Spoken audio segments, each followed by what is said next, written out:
Hi everybody, it's Jessica the Dollhouse Curator and welcome back to the Curated Dollhouse.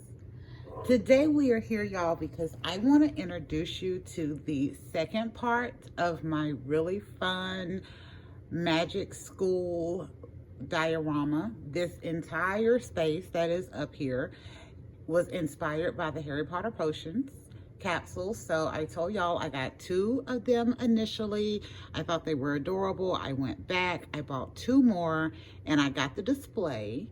And after getting those and wanting to put together a cute little potions class so I could highlight the new items that I got, the idea just kind of kept growing. And this has turned into the Lancaster School for the Magically Gifted. I absolutely love it. So in our September 1st Doll Talk, I gave y'all a little preliminary introduction to our top part. That is where we housed our potions classroom over here. And over here in this area, we did a cute little like professor's office. And then I did a couple of individual videos. So I told y'all that we were done with the bar scene for summer. So on the bottom of the curated dollhouse, where I initially was just going to move the top part to the bottom, after I got it cleared out, I kind of wanted to expand. So down here in this bottom part is what I am introducing y'all to today. And we have done a divination classroom.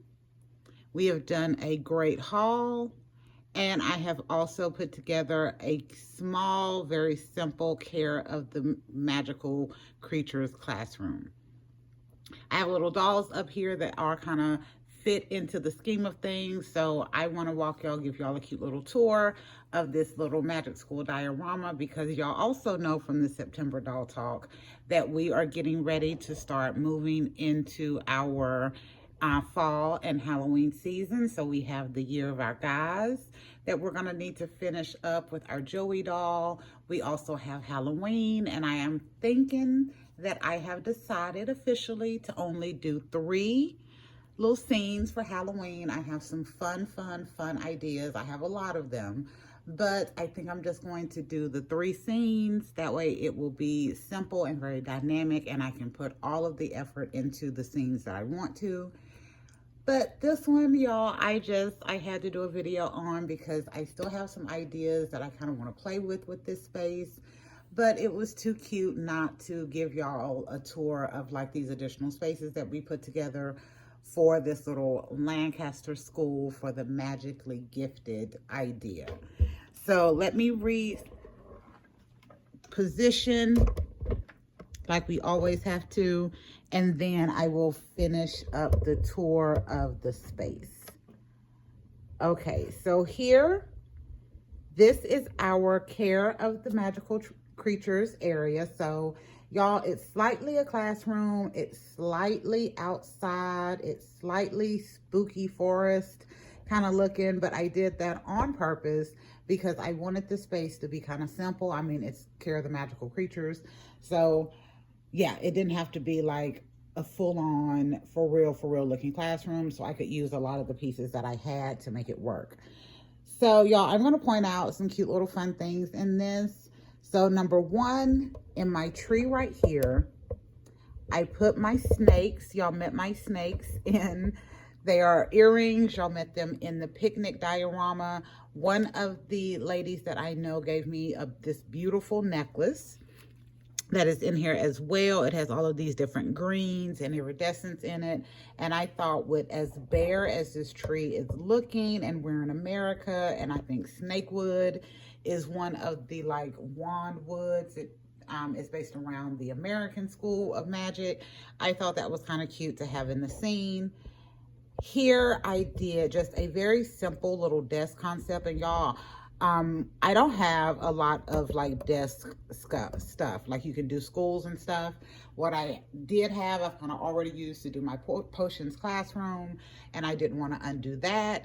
So I came up with the idea for this class that our professor right here was smart enough to use the magic in the school to create a little multiplying desk. So there is only one desk and one book, in this entire space. And when the students come in, they grab a book and the book will magically multiply and copy itself. And then once all of the students get in, then the desk will magically multiply to be the perfect amount of desk for the students. I thought that was a fun way to kind of be able to make this work in my brain and in kind of like doing these little tours for you all where I didn't have to have a lot of extra furniture and space in here. I also did wind up making one of the potions, and I told y'all it was in my little hidden professor wall in one of the last videos, so I didn't get to show y'all, but here it is. I think this was originally with the spider and the rainbow threading. This potion is leech juice, but I used the beaker from another one of the projects, as well as I put some lavender in from the happy hour series, and then I used the little green balls that you get in the Skelegro potion, and I made me a little potion, and I love the little spider on here. And then the other day, when I was out with my husband, we stopped at Goodwill and they had some really nice Halloween stuff out. So I got that cage with the bat on top. I got the spider, which is this iridescent, really pretty purple, and he actually does light up, which I thought was really cool. And I also got 2 of the trees that I showed you. So I thought this was super cute. And I thought the potion, having that little purple spider on it, and the spider, maybe it is some kind of spider venom or something to that effect. But I thought that was cute. And I thought that was a really fun way that the universe kind of twisted to allow me to kind of tie my scenes together a little better by being able to first make the potion and then come across that light up purple spider later on. Next, we're going to go to the divination classroom. I love this little space. Also, y'all, it is super cute. So, y'all know in the Harry Potter series, we get to see like transfiguration, potions, divination, care of the magical creatures, a little bit of herbology in some of the movies. So, I kind of went with that theme because you kind of had an idea of what those classrooms would look like. So, in this one, I did my jazz club canvas that I made last year. I thought that read very divination-y and study of the unknown. I did my fireplace down here from the professor's office before.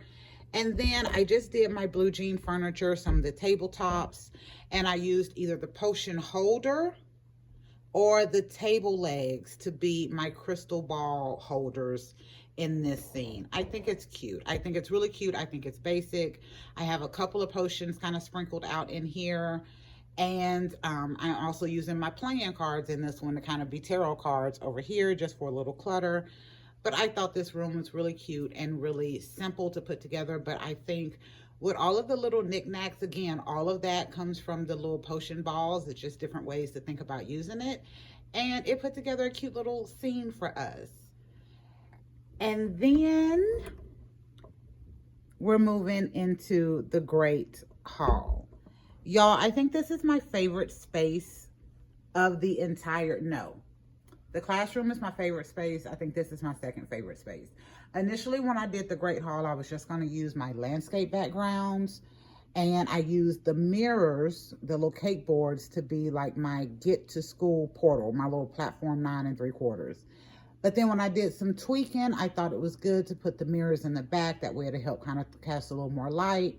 I used my big table that seats 6 so that I could have both of the older dolls that I'm using as prefects and my younger students all being able to sit there.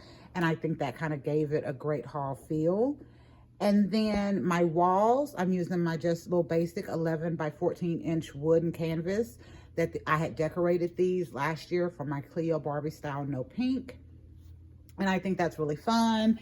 And y'all, I also made this so I can tilt the walls so that I can get a bit more space in the Great Hall if I want to and extend it out. So again, it was just a way to make it work so it wasn't too closed off if I wanted different picture angles. But then in my brain, it just adds to the magic in the space because you have an expanding Great Hall that can get as big or as small as it needs to. And then you have the tables that, of course, I only have one, but again, in this great haul, there would be probably 5 or 6 of these. But I thought this was a cute way of kind of showing the space and what it could be in like this greater image of this idea in my head. Yeah. So y'all, this one was really fun. I really enjoyed this one. Let me pull it back so you can get the whole scene again. And I think the most creative part of this one, y'all, was coming up with little itty bitty ways to kind of pay homage back to the Harry Potter idea, but not to try to do it completely, because I didn't have all of those items. I don't have enough things. I'm not that crafty to try to create me a whole Hogwarts castle, but I thought this was a fun way to use what I did have and just kind of make it work with, like, in the classroom where I have one of those desks. We can just say it's a multiplying desk. I made one bigger book that I thought was super cute with my scrapbook paper that I love. So my professor has a little small one, and then I put one in the Care of the Magical Creatures room. I didn't want to make 4 or 5 of them, y'all. I was a little too lazy, so I just made one, and I was like, okay, the book will multiply. I thought that was cute. And then I did go ahead, let me put y'all back up here. I did go ahead and make a couple of other little books from the My Froggy Stuff template, so I could use these as just magic school books, whether it is potions or transfiguration or whatever. And these I just did super simple, so they do still open. They do still have pages. Will you open? There you go. But I just did a few pages in this one, and I didn't use any of the little back template. It sits super flat. And I was like, they were really a lot faster to make, still give me the look that I want, but I didn't have to spend all of that extra time going through it. And then I did miss one thing behind our Professor Hopkins back there. That is a statue of armor, little figurine that me and my husband got on our honeymoon. We have had that thing for 24 years because we took a late honeymoon. And I was like, okay, magic school is not complete unless there is a suit of armor somewhere. And I found that in the garage. It is short, but I was like, you know what? We will pay honor to some of the smaller creatures in the magical universe with our little statue of armor back there, or suit of armor. But anyway, so this is super cute, y'all. It has been almost 13 minutes, and I just wanted to show y'all the second half of the Lancaster School for the Magically Gifted. I don't know if this idea is going to go anywhere else. On paper, it is going some really fun places as I'm kind of coming up with ideas for the scene. I'm writing them down because, you know, there's always a story behind the dollhouse, even if I don't tell it. But I don't know if this one is going to grow anymore. It might. I'm kind of loving it right now and just having fun playing and decorating and thinking. But I did want to share it with y'all. So anyway, I'm a hush. I hope y'all enjoyed this video on my magic school diorama and what we've done here at the bottom. We will be back next week with a whole new video and a whole new concept. Bye, y'all.